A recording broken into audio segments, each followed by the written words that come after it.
Hi hello ನಮಸ್ಕಾರ. ನಾನು ಬನಶಂಕರಮ್ಮನ ದೇವಸ್ಥಾನಕ್ಕೆ ಬಂದಿದ್ದೆ. ಈವ್ನಿಂಗ್ ಟೈಮಲ್ಲಿ ಬಂದಿದ್ದೆ, ಇನ್ನೂ ಓಪನ್ ಆಗಿದ್ದಿಲ್ಲ. ನಾನು ಹೋಗಿದ್ದು 4 o'clock ಹಂಗೆ. ಅವ್ರು ಹೇಳ್ತಾಯಿದ್ರು 4:30ಗೆ ಓಪನ್ ಆಗುತ್ತೆ ಅಂತ. ಇವರು ಮೈಸೂರಿಂದ ಬಂದಿರೋದಂತೆ. ನನಗೆ ತುಂಬಾ ಖುಷಿಯಾಯಿತು. ನಾನು ನನ್ನ ಫ್ರೆಂಡ್ಸು ಬಂದಿದ್ವಿ, ಇವರೇ ನನ್ನ ಫ್ರೆಂಡ್ಸು. ಸಂಜೆ ಟೈಮ್ ಹೋಗಿರೋದ್ರಿಂದ ಅಷ್ಟೇನು ರಶ್ ಇದ್ದಿಲ್ಲ, ಮತ್ತು ಬಾಕಿ ಟೈಮಲ್ಲೆಲ್ಲ ಸಿಕ್ಕಾಪಟ್ಟೆ ರಶ್ ಇರುತ್ತೆ.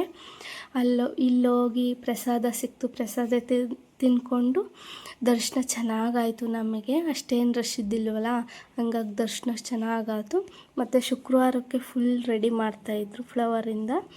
ನನಗೆ ಖುಷಿ ಅನ್ನಿಸ್ತು. ಫುಲ್ಲೆಲ್ಲ ಸಿಕ್ಕಾಪಟ್ಟೆ ನೋಡೋಕ್ಕೊಂಥರ ಚೆನ್ನಾಗಿರುತ್ತೆ, ಖುಷಿ ಅನಿಸುತ್ತೆ. ಶುಕ್ರವಾರ ಟೈಮ್ ಹೋದರೆ ಸಖತ್ತಾಗಿ ರೆಡಿ ಮಾಡಿರ್ತಾರೆ ನೋಡಿ. ಇದೆಲ್ಲ ಶುಕ್ರವಾರಕ್ಕೆ ರೆಡಿ ಮಾಡ್ತಾ ಇರೋದು.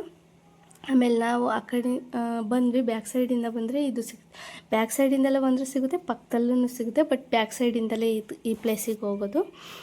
ಇಲ್ಲಿ ಮನಸ್ಸಲ್ಲೇನಾದರೂ ಇಟ್ಕೊಂಡು ಅಲ್ಲಿ ಕೈ ಇಟ್ಟರೆ ಅದು ಆಗುತ್ತೆ ಅನ್ನೋದೊಂದು ನಂಬಿಕೆ, ನನಗೂ ಏನಿದೆ ನಂಬಿಕೆ. ನೋಡಿ ನನ್ನ ಫ್ರೆಂಡ್ಸ್ ಇವಾಗ ಇಡ್ತಾಳೆ ಕೈ, ಅವಳಿಗೆ ನಗ ಬರ್ತಾಯಿತ್ತು.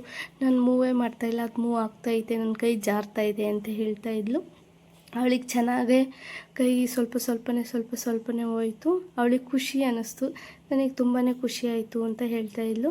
ಹಾಗೇನೆ ಅದು ಮುಗಿಸ್ಕೊಂಡು ನಾವು ಅಲ್ಲೇ ಚಿಕ್ಕದಾಗಿ ಪುಟ್ಟಾಗಿ ಮಿನಿ ರಾಘವೇಂದ್ರ ಸ್ವಾಮಿ ಮಠ ಇದೆ. ಚಿಕ್ಕದಾಗಿ ಪುಟ್ಟಾಗಿ ಅಂತ ಏನಿಲ್ಲ, ಚೆನ್ನಾಗಿದೆ. ಬಟ್ ಮಿನಿ ರಾಘವೇಂದ್ರ ಸ್ವಾಮಿ ಅಂತಲೇ ಹೇಳ್ತಾರೆ ಇದನ್ನು. ನಾನು ಫಸ್ಟ್ ಟೈಮ್ ಹೋಗಿದ್ದು, ಸಕ್ಕತ್ತಾಗಿತ್ತು. ಹೇಳ್ತಾರಲ್ಲ, ಮನಸ್ಸಿಗೆ ನೆಮ್ಮದಿ ಬೇಕಂದರೆ ಮಂತ್ರಾಲಯಕ್ಕೆ ಬನ್ನಿ ಅಂತ.